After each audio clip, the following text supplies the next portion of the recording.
yang namanya kita perusahaan pembiayaan itu ngasih yang namanya surat kuasa penarikan kepada pihak perusahaan. Ketiga. Ya, tapi perusahaan, ya. bukan perorangan. Ya, anggaplah itu pihak ketiga dari sana. Oke. Pihak ketiga ini dia pun harus mendapatkan sertifikasi dari OJK. Jadi tidak sembarang ya. Tidak sembarangan. Okay. Pada saat misalnya mau bahasa kasarnya eksekusi ya. Eksekusi. Nah, itu kan makanya kan yang kalau pihak visi itu kan justru ya mohon maaf ya. Kadang-kadang kan seneng kalau ada razia. Oke. Ya, karena begini, orang-orang yang nunggak itu biasanya pakai dua cara. Kita udah mencoba berbaik sangka seperti yang tadi Tete. Tapi ada satu daerah kredit sampai 5 orang-orang yang berbeda dengan background berbeda, kapasitas semua oke, masuk ormas semua. Wow. Hilang semua oke. Hai, kembali lagi bersama saya Rika TPW di podcast yang membahas beragam tema. Kali ini saya sudah mengundang salah satu di dunia otomotif ya. Langsung saja kita kenalan ya dengan Bapak Rengga ya. Pak Rengga, kepanjangannya apa Pak? Rengga aja. Rengga aja, Pak Rengga ya. Pak Rengga ini menjabat sebagai kacab di Mega Auto Finance. Betul. Ya. Itu ya, betul ya, di Sukabumi ya. Betul. Jadi megang oleh Sukabumi. Ya. Pak, tak kenal sama kata sayang. Tak kenal sama kata sayang.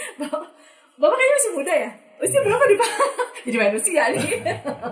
Kan maksudnya di jabatan, berarti apa sih, kacab ya? Iya, kepala cabang. Kepala cabang ya, di usia yang masih tidak terlalu tua. Yang masih setengah tua. Pak, oke. Bapak, paling kan asli sini ya, asli Sukabumi ya? Asli Sukabumi, lahir di Sukabumi. Ya. Oke. Boleh cerita Pak sedikit di mungkin masa kecil Bapak di Sukabumi seperti apa sih Pak? Sebelum kita bicara bahas ke yang lainnya. Ya kebetulan saya memang asli dari Sukabumi, lahir di Sukabumi. Kalau nggak salah sih di Bunut. Oh, Bos Bunut ya. Di Bunut ya. Oke. Saya TK di Sukabumi juga, sekolah TK dulu di TK Mekarsari. Mekarsari di mana? Di Rambai. Oh iya, Cisaat ya, daerah Cisaat ya. Di Rambai. Terus untuk SD-nya SD Cisaat. Oke. SD Cisaat. Untuk SMP saya SMP 1 kota. Jadi Cisaat kabupaten? Iya, kabupaten. Oh, saya kabupaten. Masuk kabupaten. Untuk SMP ke kota, dari kota saya mepet lagi ke kota kabupaten, SMA-nya SMA 3. SMA 3. Jadi benar-benar memang asli Sukabumi ya, bukan biasanya nih ya Pak, yang saya tahu kacap-kacap di situ kan dari pindah ya kan, ya bukan asli orang sini gitu. Ternyata Bapak di sini ya aslinya Sukabumi. Dan Bapak megang untuk wilayah Sukabumi, kota dan kabupaten berarti ya. Betul. Untuk Mega Auto Finance ya. Kalau untuk Mega Auto Finance sendiri, karena saya kan di mobil ya Bu ya, lebih ke mobil. Itu kita cover areanya untuk Sukabumi, kota, kabupaten, juga Cianjur. Oh, ada Cianjur masuk wilayah Bapak. Wilayah, Oke. Karena berarti di sana belum ada kantor ini ya. Nggak ada kantor untuk cabang mobil. Untuk Mega Auto Finance-nya. Tapi kalau untuk motor ada. Oh, motor ada. Ya. Oke. Sebelum bahas ke Mega Auto Finance, background Bapak apa sih sebenarnya? Tiba-tiba jadi ke pendidikan saya itu sebenarnya S1 akuntansi di Universitas Islam Bandung. Oke, Bandung ya. Jadi ya mungkin kan orang tanya-tanya kok dari basic akuntansi kenapa jadi kepala cabang? Iya kan? Ya. Kalau untuk lulus sendiri itu saya lulus sesuai jurusan dulu ya. Saya bekerja sebagai admin di rumah sakit bersalin. Di YPK. Di Jakarta ya. Setahun saya di YPK. Oh, jadi dari kuliah itu hijrah ke Jakarta. Betul. Ceritanya bekerja di sana. Ya, belum menikah ya di sana ya? Belum. Okay. Dia lulus kuliah langsung saya ke Jakarta. Dari Jakarta kemudian saya mencoba peruntungan, maksudnya kan biasanya yang namanya akuntansi itu stepnya dari accounting ke audit. Oke. Jadi saya pindah ke leasing ya, masuk ke dunia otomotif. Oh. Masuknya ke Summit Auto Finance. Itu leasing motor. Di mana? Masih di Jakarta? Di Jakarta, tapi penempatannya untuk di Yogyakarta. Jauh banget. Iya. Jadi dari Jakarta pindah ke Jogja. Langsung ke Jogja. Okay. Dari Yogyakarta saya diberi kesempatan balik ke Jawa Barat lagi, ke Bogor. Itu masih di leasing juga dulu? Masih di tempat yang sama, karena kan namanya audit itu tempat saya itu pindah-pindah tuh. Jadi dari Jogja, gitu ya? Betul, dari Jogja saya pindah ke Bogor, 6 bulan di Bogor saya dipindah lagi ke Bandung. Nah, pas di Bandung ini alhamdulillah saya dapat jodoh, istri saya yang pas di Jogja, kenalan di Jogja, menikah. Jadi long distance juga sih, dari Jogja Bandung. Bandung Jogja naik kereta biasa. Malam minggu tuh naik kereta aja tiap malam gitu. minggu itu. Jadi kayak jalan ke air dong kan? Iya, betul. Bandung Jogja itu saya naik kereta. Istri asli Jogja. Asli Jogja. Oke. Asli Jogja. Terus saya dari menikah saya minta ke atasan pas itu, wah saya kan baru menikah, ya kasih ini dong tempat yang enak lah penempatannya di Bali deh kata. Oh, ke Bali, gitu. Sempat ke Bali juga? Enggak. Oh, ternyata dia lebihin Pak. Jadi Balikpapan dikasihnya. Saya ke Kalimantan. Jadi dari udah menikah tuh, udah menikah. Iya, jadi diboyong lah istri ke Balikpapan. Betul. Jadi saya kita honeymoonnya di Balikpapan. Ya. Dan itu masih di leasing juga. Betul, masih di tempat yang sama. Oh, masih di tempat yang sama perusahaan itu. Otomotor itu. Okay. Ya. Dari situ saya dibalikin lagi ke Jawa Barat, tepatnya di Tasik teh. Ya. Karena istri saya melahirkan, jadi saya kan pengen dekat dengan anak. Karena anak tidak saya bawa, makanya saya pindah kerja. Pindah kerja, masih satu grup. Jadi sebenarnya lebih tepatnya mutasi. Nah, mutasinya cuma ke dunia marketing teh.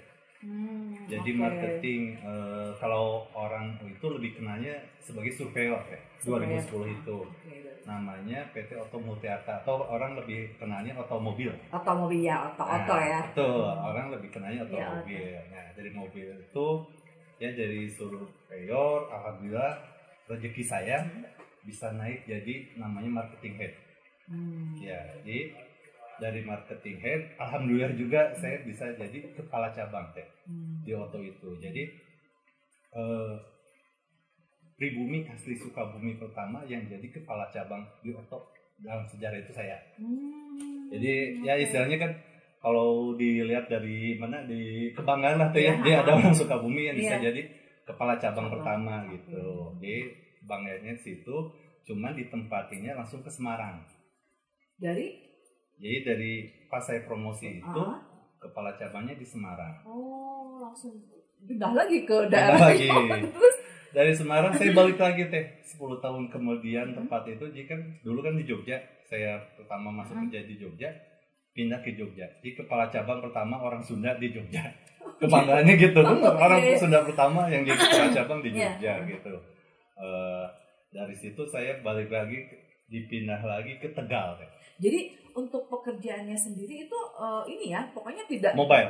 Enggak, bukan, maksudnya tetap di finance gitu ya. Betul. Tidak di dunia yang lain. Enggak, dunia yang sama, hanya saja mungkin rotasi wilayah agak lumayan ekstrim. Bisa begitu ya. Terus. Iya.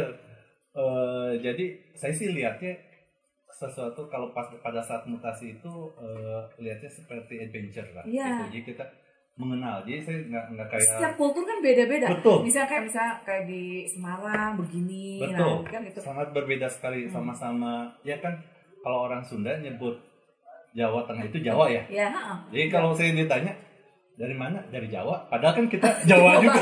Jawa Barat kan. Tapi nggak pernah bilang apa. Jawa kan, kita nggak pernah bilang. Orang Sunda itu ditanya pasti nggak pernah bilang di Jawa. Gitu. Nah, dari putaran rotasi atau mutasi itu, apa sih tantangan terbesar dari, ya kan, ya itu tadi kan beda kultur, beda, ya kan beda karakter, betul. Beda juga mungkin sistem sama tetap sama. Semua sistem sama. Berarti kita lebih kepada kultur masyarakat di satu daerah itu ya. Sebenarnya apa sih tantangan terbesarnya? Tantangannya ya intinya sih, saya sih berprinsip di mana langit apa dipijak ya. Nah, di situ langit dijunjung itu yang itu di kita yang pendatang, kita yang harus bisa adaptasi. Ya, alhamdulillah saya dimanapun saya berada, saya belajar dulu apa sih yang harus saya ketahui itu tentang warga lokal, apa karyawan-karyawan situ, habitnya seperti apa, itu harus pelajari.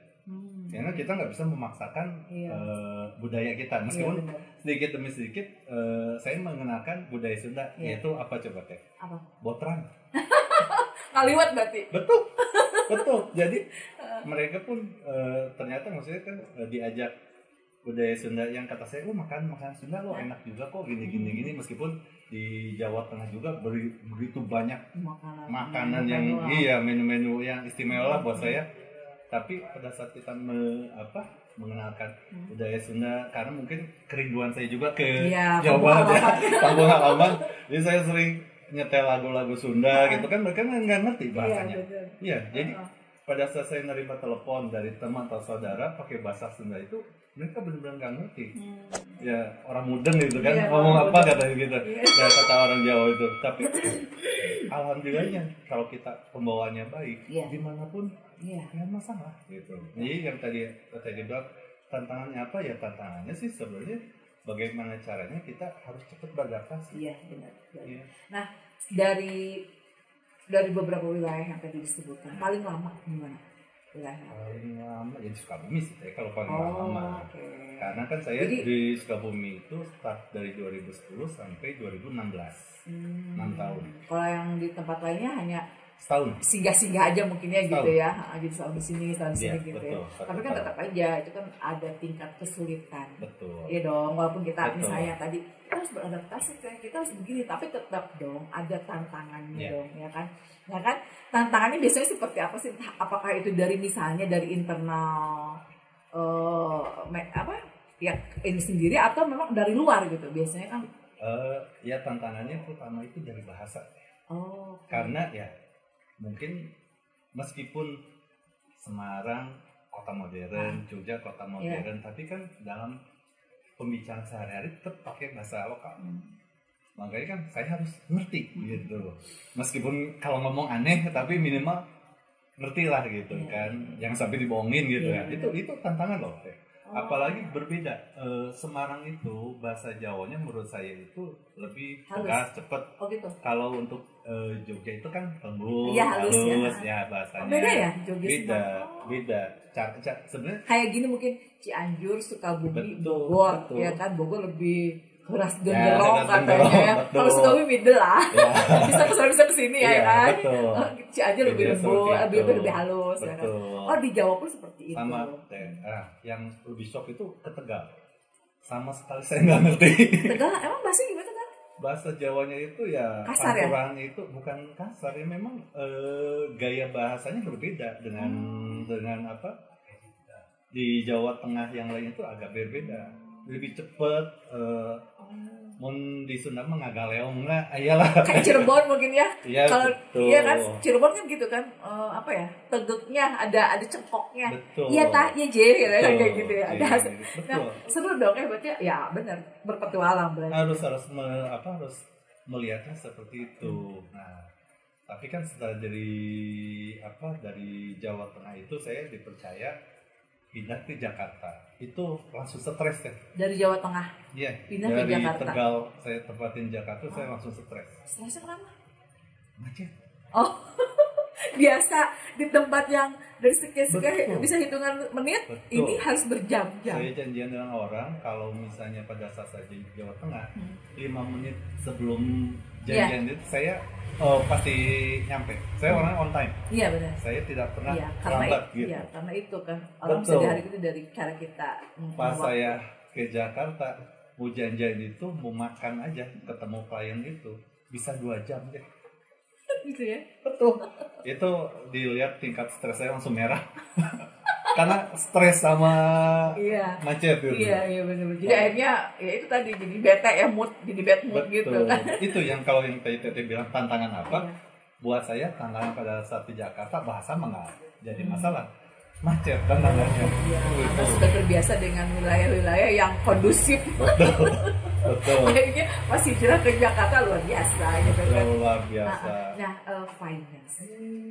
Finance kan mungkin orang awam belum tahu mengetahui apa sih job desk dari finance itu apa sih gitu kan, yang mereka taunya finance leasing itu sama dengan kan. Betul. Sama dengan kan. Betul. Leasing itu finance sama dengan, cuma istilahnya aja yang berbeda. Betul. Tapi orang di luar sana itu kurang kurang familiar dengan finance, mereka taunya leasing. Betul. Ya dong ya kan. Nah, seperti apa sih itu? Ya kan kalau leasing itu kan lebih tepatnya kita itu perusahaan pembiayaan. Artinya kan kita membantu pembiayaan. Betul. Jadi kalau untuk spesifik banget ya sekarang kan karena saya kan lebih di mobil ya, ya. Jadi kita itu mobil itu ada 3 produk sebenarnya. Produk pembiayaan mobil baru, produk pembiayaan mobil bekas, dan juga ada yang namanya dana tunai. Dana tunai. Betul. Dana tunai itu maksudnya? Dana tunai itu seperti ini, multiguna ya kalau bahasa bakunya itu multiguna. Jadi jika ada seseorang membutuhkan uang, kan biasa pinjaman kalau ke bank kan sertifikat ya. Ya. Kalau ini BPKB. Jaminkan BPKB. Betul. Istilahnya dana tunai. Betul, dana tunai. Tapi mobil. Betul, tapi jaminannya BPKB mobil. Gitu. Dan Mega Auto Finance itu nggak ini motor ya? Nggak.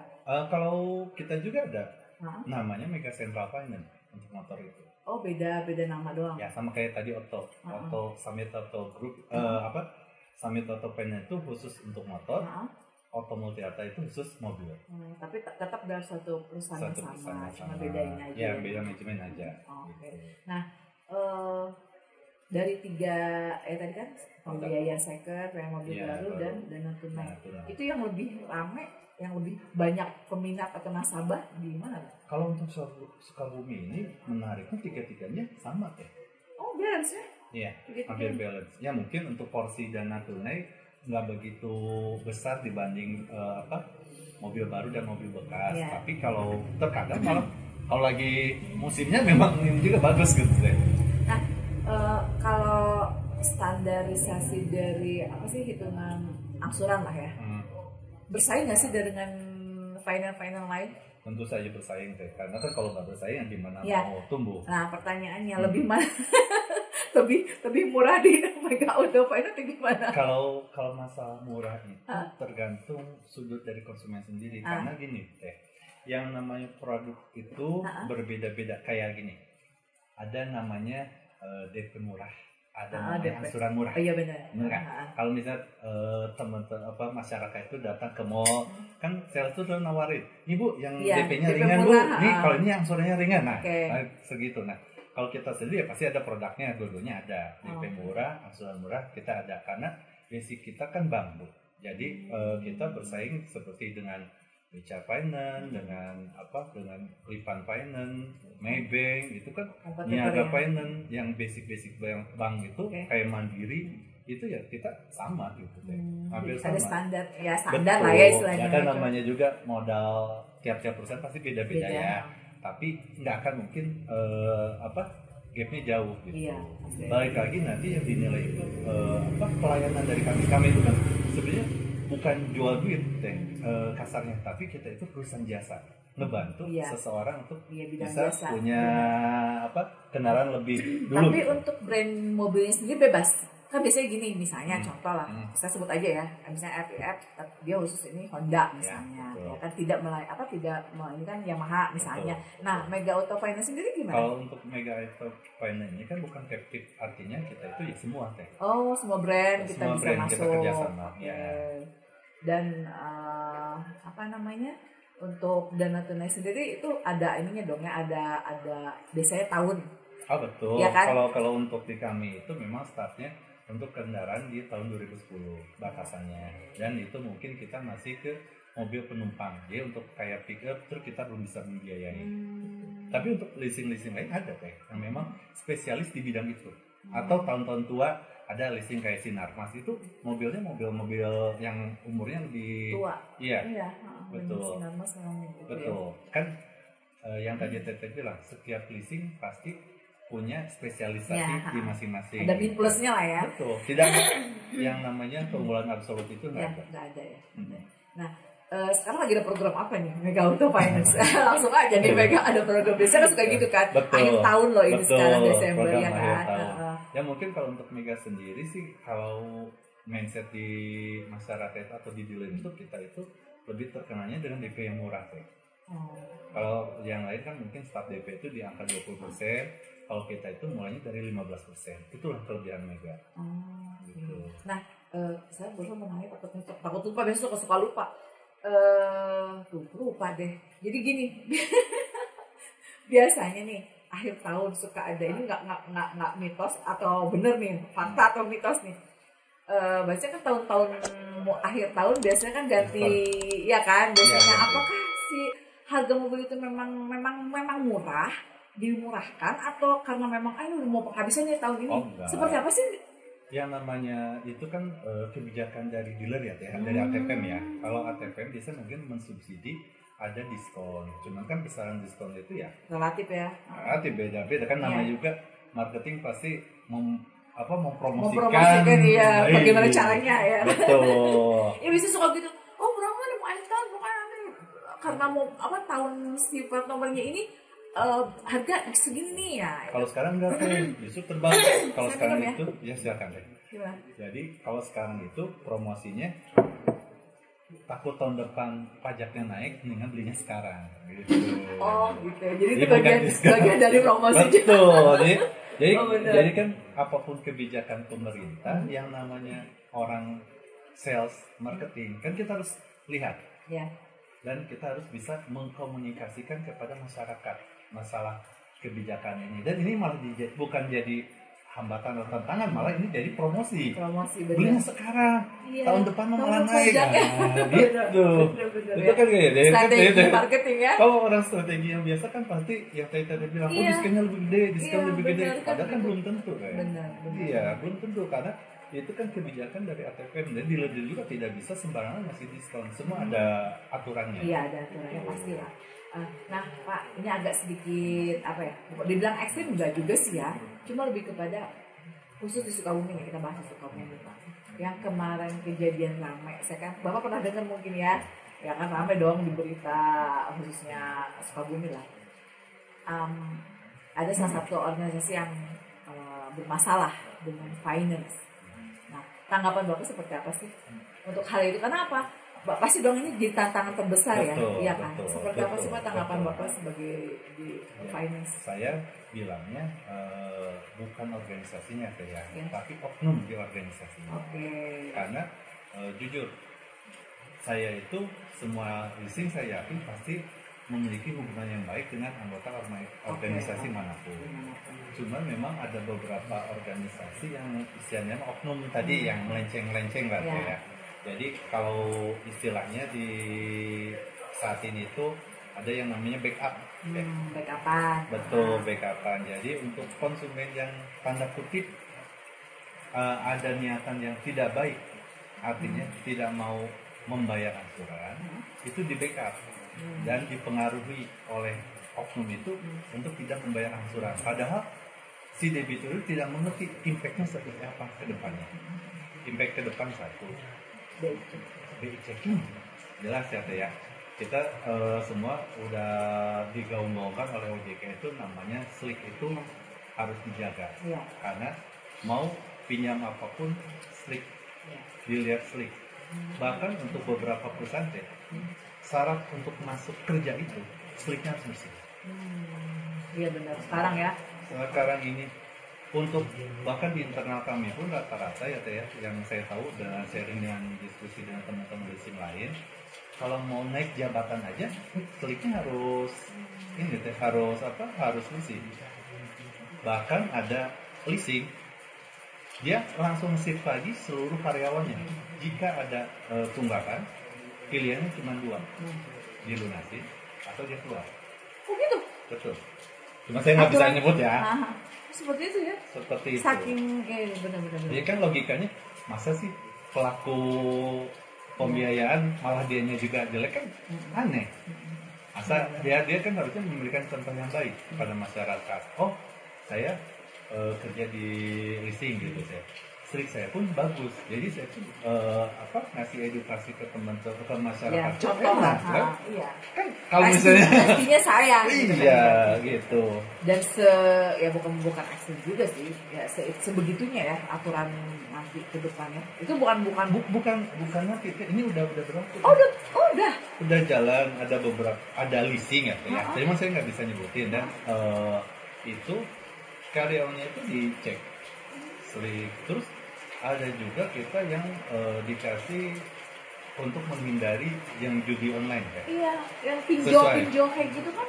Betul, yang gagal bayar pinjol, judi online, kita itu benar-benar perusahaan itu mengedukasi karyawan. Jangan kita ikut dengan anjuran pemerintah. Kan yang namanya judi online itu kan berarti melanggar hukum kan? Iya. Maksudnya kategori melanggar hukum. Benar. Orang pelanggar. Itu kedetek. Betul. Kedetek oleh PPATK. Jadi jangan untuk masyarakat jangan pernah main-main, jangan khususnya yang fresh graduate yang generasi muda, generasi muda itu harus benar-benar dikasih penjelasan mengenai judi online. Karena dari gadget ini kan iseng-iseng ini apa nih swap ya kan dari situ kan dari awal. Betul, dari main game kita main game muncul klik. Nah itu kan bahaya banget. Iya, nah rasa penasaran ini memang yang saya sih berharap pemerintah itu ngasih literasi kepada generasi muda kita, manfaatnya gitu. Apa sih jaga nama baik di BI checking itu apa manfaatnya? Karena bayangkan Mbak Teteh, kalau Teteh punya anaknya udah capek-capek belajar, banting keringat, wah belajar mati-matian, udah lulus gelar sarjana, pas mau kerja, gak masuk, gara-gara sleepnya jelek, kebayang gimana orang perasaan orang tuanya perusahaan si padahal, anaknya. Iya, mungkin si gandeng itu tuh kan tanpa mereka sadari gitu kan. Betul. Iya kan? Betul, makanya kan saya sih berharap ada upaya edukasi dari sejak dini. Iya, itu yang harus itu harus benar-benar ya mungkin pemerintah yang berkompeten lah ya yang bisa mensosialisasikan ini ya, jangan sampai istilahnya benar capek-capek anak udah kuliah udah S1 S2 S3 ternyata pas ya Allah kerja nggak bisa kan? Gimana iya makanya cewa berat ya. Betul. Masa depannya jadi seperti apa nanti gitu. Nah kembali lagi ke yang tadi oknum organisasi, berarti yang saya simpulkan dari kepindahan Bapak dari wilayah-wilayah tadi itu, berarti Bapak berhadapan dengan itu juga dong. Berhadapan siapa? Ya organisasi lah. Betul. Saya sih udah beberapa kali berhadapan, tapi kan kita selalu mengutamakan tabayun ya, kalau bahasanya itu kan gimana sih cara solusi terbaik biar tidak ada kerusuhan. Karena begini deh, untuk pihak kepolisian juga nggak tinggal diam. Ibu Kapolres sempat mengundang kami semua dari pihak perwakilan dari finance juga dari Ormas itu untuk dikonfrontir gitu jadinya. Bukan dikonfrontir, kita semua dikumpulkan, diberikan arahan untuk satu menjaga ketertiban. Jadi diutamakan kondusivitas lah ya. Betul, kondusivitas itu nomor satu. Jangan sampai ada permasalahan itu bikin gaduh. Kan nggak enak. Iya, orang lagi kita aja lagi nyetir tiba-tiba ada apa itu kan pasti penasaran, serem, apalagi kalau lihat wah orang berkumpul banyak kayak mau nyerang, kayak mau bikin kerusuhan, gimana? Kita juga pasti nggak nyaman kan. Nah sebenarnya nih saya ingin sedikit meluruskan ya. Sebenarnya dari pihak finance sendiri benar nggak sih ada debt collector yang memang suka menjabel gitu? Apa memang tupoksi job desk mereka diharus seperti itu? Tidak boleh teh. Tapi itu kebanyakan saya lihat kasus-kasus yang ada di YouTube ramai banget yang tiba-tiba lagi santai-santai jalan. Nah itu gimana sih sebenarnya? Jadi begini teh, yang namanya kita perusahaan pembiayaan itu ngasih yang namanya surat kuasa penarikan kepada pihak perusahaan. Ya, tapi perusahaan, bukan perorangan. Iya. Anggaplah itu pihak ketiga dari sana. Oke. Pihak ketiga ini dia pun harus mendapatkan sertifikasi dari OJK. Jadi tidak sembarang ya. Tidak sembarangan. Pada saat misalnya mau bahasa kasarnya eksekusi ya. Eksekusinya. Harus memperkenalkan diri. Jadi harus baik-baik gitu. Tidak boleh tetap ada SOP. Betul, SOP-nya jelas deh. Itu SOP-nya sangat jelas sekali. Dan itu semua harus ikut ujiannya. Nggak ikut ujian nggak bisa menarik. Nggak bisa sembarangan. Ada ini juga ada edukasinya, ada pendidikannya lah ibaratnya. Ada ujiannya. Jadi dia itu harus memperlihatkan SPPI-nya. Jadi sertifikat kelulusannya dia harus memperlihatkan. Ini kan bagian dari sosialisasi apa? Ini harus lebih dipertegas lagi nih ya. Bapak kan dari soal finance nih. Ternyata kan masyarakat kebanyakan debt collector secara personal, bank channel misalnya, maaf, MI misalnya atau apa, itu bohong ya, nggak ada ya Pak. Di SOP dari finance ini nggak ada seperti itu ya, lebih kepada itu sudah diatur OJK. Oke, dan pihak ketiga yang memerankan itu ya. Oke, lanjut Pak. Terus ya, ada pendidikannya pula ya. Betul. Jadi SOP-nya itu harus memperkenalkan diri dengan baik-baik, memperlihatkan surat tugasnya. Ini surat tugas itu harus ada. Surat tugas, terus tanda pengenal dianya sendiri harus ada. Ya kan jelas. Jadi legal banget berarti itu ya. Berarti itu yang di luaran yang ramai itu berarti itu kan oknum. Betul oknum. Bahkan mungkin ekstrimnya kalau memang diajak ngobrol gini nggak si yang pegang unitnya juga daripada ngotot-ngototan, mendingan diselesaikan yuk dibawa ke kantor polisi. Kan kalau polisi itu netral, tidak memihak polisi, tidak memihak orang. Nanti kan dilihat mana yang secara datanya benar gitu. Jadi tetap ada jalur hukum. Betul. Ya. Jadi tidak boleh di pinggir jalan itu nggak boleh. Jadi yang namanya penarikan itu pasti harus visit ke rumah.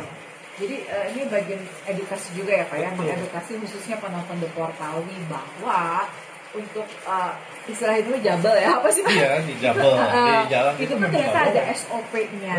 Jadi tidak sekonyong-konyong misalnya finance diputuskan menyewa salah satu organisasi, misalnya itu bohong, itu diralat ya. Iya enggak, kebanyakan kan mindset di masyarakat awam ini seperti itu Pak. Ini ormas ini suruhannya ini, yang megangnya ini. Nah, ini bagian dari klarifikasi dari Bapak mewakili finance yang lain ya Pak ya, bahwa ternyata untuk penjabat itu ada SOP-nya tersendiri dan orangnya pun itu sudah terpilih dan bersertifikat. Iya kan, itu tidak sembarang orang. Wajib, itu udah wajib. Kenapa?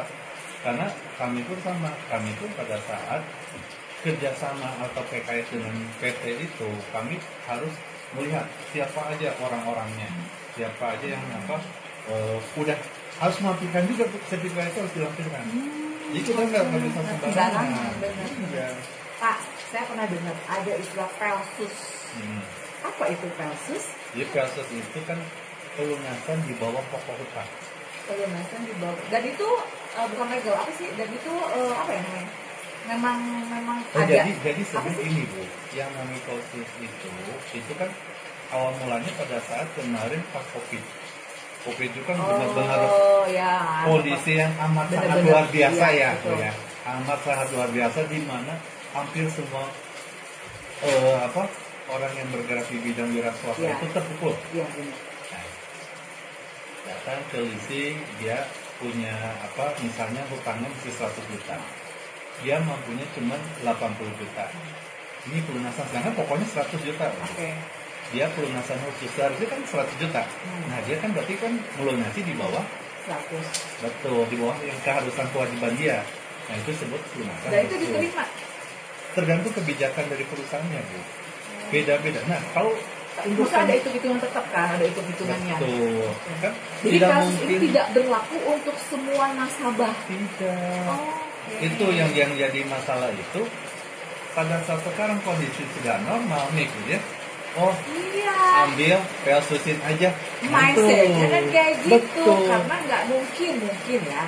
Apakah kurang sosialisasi dari pihak finance atau seperti apa itu? Yang tadi saya bilang, jadi lebih banyak oknum yang masukin pemikiran yang salah bahwa ambil pelsus sekarang logikanya mana ada perusahaan mau bisnis tanpa untung. Iya. Nah terus yang harus diketahui nih, yang orang-orang nggak ketahui, pelsus itu pikirannya lunas kan? Iya. Kan udah nggak punya hutang apa-apa, mikirnya gitu. Iya. Tapi atau balik sebagian. Iya. Ya kan? Di slip itu tidak hapus tetap. Sisa hutang yang, karena kan gini, pokok hutangnya T100, dia cuma bayar 80. Jadi di BCK itu yang 20 jutanya itu masih normal dong. Kan tidak lunas, dia kan bayar sebagian.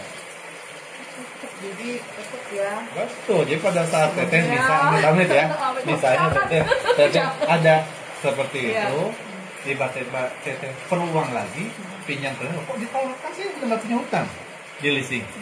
Padahal karena pelsus tadi, Pak Cek, karena si yang peminjam baru itu ngecek lah orang yang masukin hutang kok di leasing A masih ada 20 jutanya nggak dibayar gimana nih? Padahal urusan dengan si finance ini udah selesai. Betul, ya kan? dengan si finance itu udah selesai. Tapi kan dengan yang baru kan orang berpikir dong, nah yang kemarin aja dia oh ntar masanya gimana? Pasti seperti itu.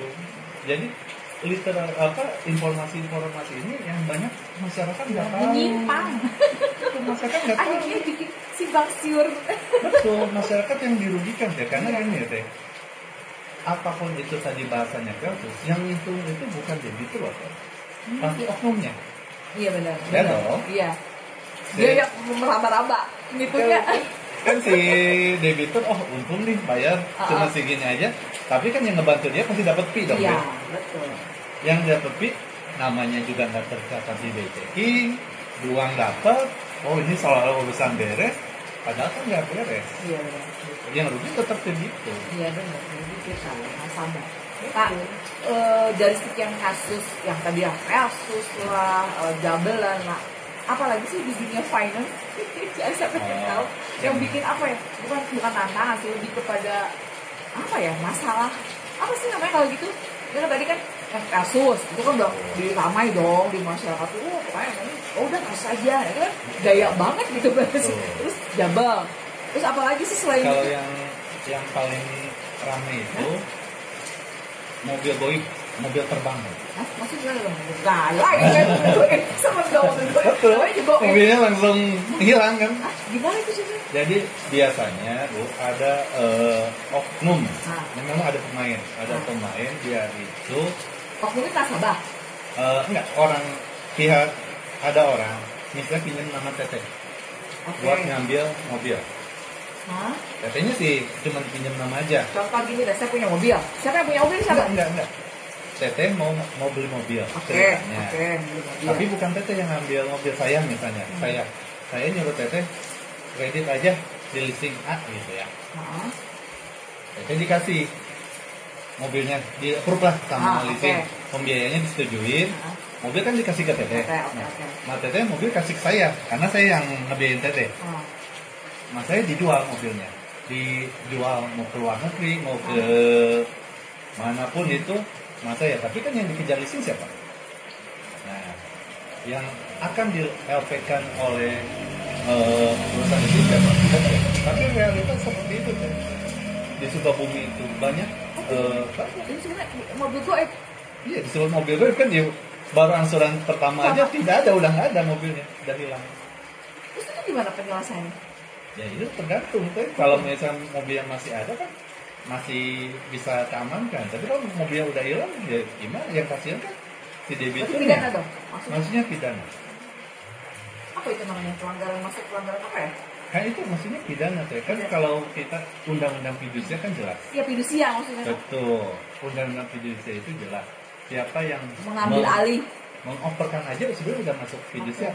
Mengoperkan tidak sesuai prosedur dari leasing ya teh, itu udah masuk pidana.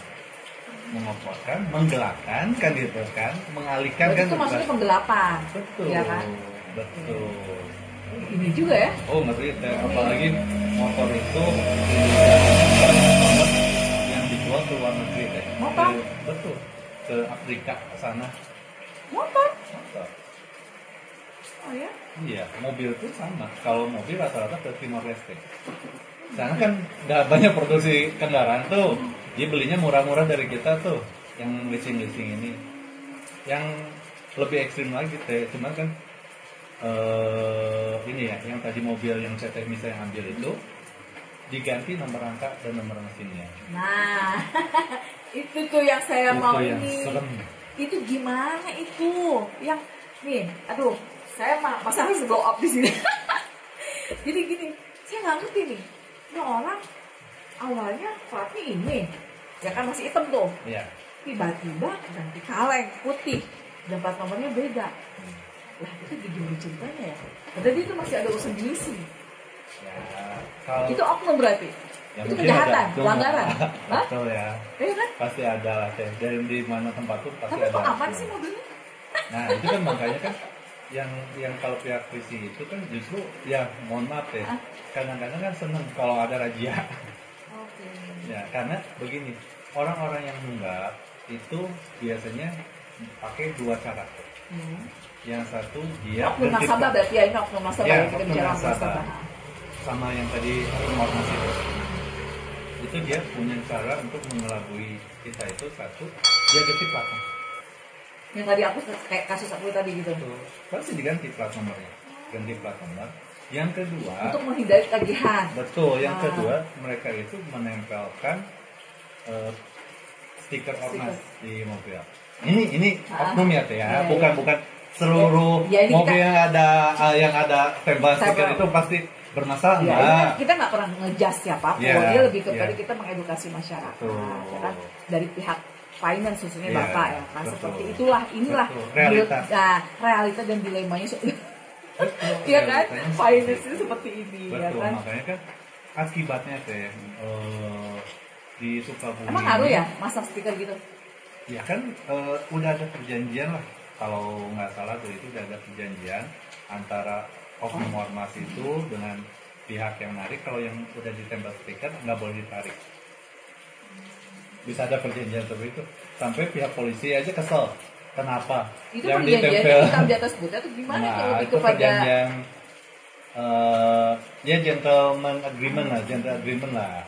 Tapi kalau misalnya ada mobil itu ditarik dengan stiker, itu pasti listnya udah di demo, diancam untuk demo dan ya dibikin rusuh lah listnya itu. Nah itu gimana tuh nasib listing kayak gitu gimana ya? Makanya dari pihak kepolisian udah ngasih solusi teh. Kalau memang ada yang bermasalah seperti itu, silahkan kami pihak itu untuk melakukan LP atau pelaporan. Cuman bayangkan aja kalau sama TP, kalau seluruh konsumennya dilaporkan, ntar warga Sukabumi di penjara semua tuh teh. Iya benar. Saking banyaknya berarti. Iya. Banyak berarti Pak? Banyak, karena logikanya gini teh. Leasing di Sukabumi yang sudah tutup itu ada banyak. Iya benar. Ada yang dulu namanya pewayangan semua ya, ada Adena Finance, Bima Finance, mungkin bahkan leasing yang besar seperti BP aja sudah tidak beroperasi. Terus ada yang terbaru itu karena apa? MPM, kan terlalu banyak yang marketnya ya. Bisa kalau nggak salah dulu tuh, ya nggak tahu ya angka benernya itu sampai 1.300 unit mobil yang macetnya itu, BP itu. Makanya ya mungkin manajemen berpikir ngapain lanjut bisnis kalau nggak bisa diselesaikan permasalahannya gitu. Ya, itu tantangan yang tadi Teteh tanyain awal. Tantangan leasing di Sukabumi untuk saya warga asli Sukabumi sendiri. Tapi kalau dibandingkan, kita berbandingkan untuk di wilayah-wilayah yang pernah Pak Angga singgahi, lebih ekstrim mana sih? Ada nggak sih lebih dari wilayah Sukabumi ini kasusnya gitu? Kalau untuk paling ekstrim itu, kalau saya dulu yang mungkin sempat viral ya saya, pada saat di Semarang itu ya di Sukolilo, Pati, wilayah Pati. Jadi kalau saya pada saat saya di Semarang, kalau udah mobil ke arah sana, ya say goodbye lah. Iya. Jadi iya karena saya juga pernah dengar ada titik-titik wilayah yang memang ya ada misalnya wilayah merah deh. Ini jangan bener gak sih? Betul. Sukabumi itu ada beberapa wilayah yang udah region yang dimana kasihan warga situ teh. Mau ngaji itu udah nggak pasti nggak akan dikasih. Bener-bener dia bener-bener mau murni memang dia mau ini gitu kasihan ya. Nggak akan dikasih. Oh gitu. Iya betul. Jadi itu bener ya bukan hoax ya. Betul. Itu bukan hoax, itu memang. Tapi kenapa? Maksudnya finance sendiri nggak bukan bijak sih dalam artian kan nggak semua itu kan oknum. Betul. Makanya gini tuh berdasarkan pengalaman saya sendiri ya. Kita udah mencoba berbaik sangka seperti yang tadi Teteh. Tapi ada satu daerah kredit sampai 5 orang-orang yang berbeda dengan background berbeda, kapasitas semua oke, masuk ormas semua. Hilang semua mobil. Ada seperti itu. Jadi kata itu juga harus hati-hati. Betul kan? Isinya kan kalau saya mohon maaf saya tidak bisa menyebutkan daerahnya, karena kan itu kan nanti kasihan orang tua bisa enak daerah saya. Tapi pihak finance pasti sudah punya ya, punya list wilayah mana saja yang danger lah. Blacklist areanya. Jadi ada yang tadi saya bilang ada konsumen yang tidak terima pada saat beliau mengajukan kok saya ditolak, apa salah saya? Ya kan nggak kan kita nggak etis juga ngomong. Iya, ibu maksudnya nggak mungkin kan? Nggak mungkin, iya gitu. Nah, Pak, saya pengen panjang sih ya, masih banyak yang harus saya tuh pengen tahu seluk beluk finance yang bener-bener jangan sampai istilah gini, banyak penyimpangan lah dari mindset, khususnya masyarakat kota Sukabumi ya, maksudnya penonton The Portal tentunya. Nah, jadi saya sudah terima kasih banyak sama Bapak sudah hadir di sini ya, sudah sedikit berbicara walaupun sedikit tapi dalam gitu, Bapak yang tadi saya sampaikan dari mulai SOP ya kan, SOP pengambilan unit dan sebagainya itu kan memang ternyata memang sebenarnya ada aturan. Finance itu nggak lepas kontrol dari aturan ya kan, ada SOP-nya. Nah, Pak, harapan Bapak sebagai misalnya Bapak sebagai kepala cabang dong. Apa sih seperti apa sih harapan Bapak untuk warga masyarakat kota wilayah Bapak itu Cianjur ya, kota Kabupaten Sukabumi Cianjur ya. Seperti apa harapan Bapak untuk nasabah khususnya Mega Auto Finance? Ya intinya gini Teh, semua finance dan masyarakat itu sama-sama pengen berbisnis. Kita kan bisnis ya. Benar. Kalau memang masyarakat juga niatnya baik untuk punya mobil, misalnya pengen punya mobil, saya pengen punya mobil, pengen benar-benar melanjutkan sampai lunas, ya gentleman agreement itu dijalankan dari A sampai Z. Padahal kalau memang ada kendala apapun, tinggal koordinasi ya. Koordinasi yang jadi masalah deh ya. Yang paling sering jadi masalah awal itu mungkin si debitur itu kan yang namanya hidup itu nggak flat. Hidup itu pasti up and down lah. Iya, yang namanya ekonomi pun sama, apalagi wira swasta ya, ya. Tidak mungkin flat kayak kecuali gajiannya orang yang kerja ya. Sebenarnya yang saya lihat itu selalu mulai dari komunikasi. Jadi kadang-kadang perasaan aduh malu lah sama orang leasingnya, nggak enak sama orang leasingnya, dia nyari solusi ke tempat lain. Nah, dapat itu yang salah ya, itu yang salah. Itu. Jadi himbauannya dari Bapak, kalau saya simpulkan lebih baik berkoordinasi langsung, komunikasi langsung dengan pihak leasingnya. Jangan pihak ketiga. Kalau pihak ketiga itu pasti yang pihak ketiga itu yang cari dapat untungnya. Si konsumen itu nggak pernah dapat untung. Intinya pasti seperti dari gaya cek jelek ya kan. Susah lagi. Dan ada nggak sih kasusnya yang kayak gitu Pak, misalnya yang nggak mungkin dong nasabah semua begitu ya. Ada nggak sih Bapak pernah nemuin testi dari nasabah yang berkoordinasi? Banyak Bu. Banyak. Ada solusinya seperti apa biasanya? Kayak gini. Ada kan konsumen itu setelah ngobrol dengan saya koordinasi, kesulitannya apa Bu? Pak, saya itu nunggu pencairan. Saya pastikan saya akan kembali lancar. Ya udah berarti Ibu komitmennya kapan, tanggal berapa. Jadi kan gini, lebih gak ada jeda waktu. Betul kan nggak sih? Kan nggak mungkin Bu, seluruh konsumen nggak datang, nggak mungkin. Itu namanya bukan bisnis. Ya itu kan menang leasing sendiri kan, nggak mungkin. Kita juga kan ada kan kita lihat dulu kenapa konsumen itu macet, kenapa konsumen terlambat. Kan pasti kita analisa dulu, ngobrol dengan. Jadi saya selalu nekanin ke tim saya itu dengerin dulu apa sih masalah itu. Kalau memang kita bisa cari solusi bareng-bareng, yuk kita bareng-bareng apa sih. Bahkan kayak kemarin juga yang menyerahkan unit loh, ya. Ada banyak konsumen yang alhamdulillah maksudnya karena itikadnya baik, dia bilang Pak saya pinjem baik-baik, saya udah dibantu, saya ternyata nggak sanggup, saya balikin mobil. Tapi bagaimana BI checking saya bilang gini, Pak yang namanya BI checking itu catatan pasti ada, nggak mungkin ya. Tapi jadi pertimbangan, beda yang namanya ditarik dengan orang yang mengembalikan. Jadi itu hitungannya gimana? Jadi begini, Bu, semua mobil yang dikembalikan itu kan pasti kita lelang. Makanya kita kan kalau mengimbau begitu, tolong dijaga baik-baik mobilnya. Pada saat debitur kembali nih ke finance, kita sama-sama Bu, kita itu ada appraisal, kita cek bareng-bareng kondisi mobilnya, dari spion apa-apa semua itu kelengkapan ada, dan debitur pun tanda tangan. Oh ya memang gini kondisinya. Kemudian bekas tabrakan ya, kondisinya before and after-nya lah ya. Betul. Terus? Jadi pada saat kita lelang hasilnya ternyata untuk nutupin hutang ke pihak finance, ya sudah rata-rata finance itu mau itu rugi itu nggak pernah kita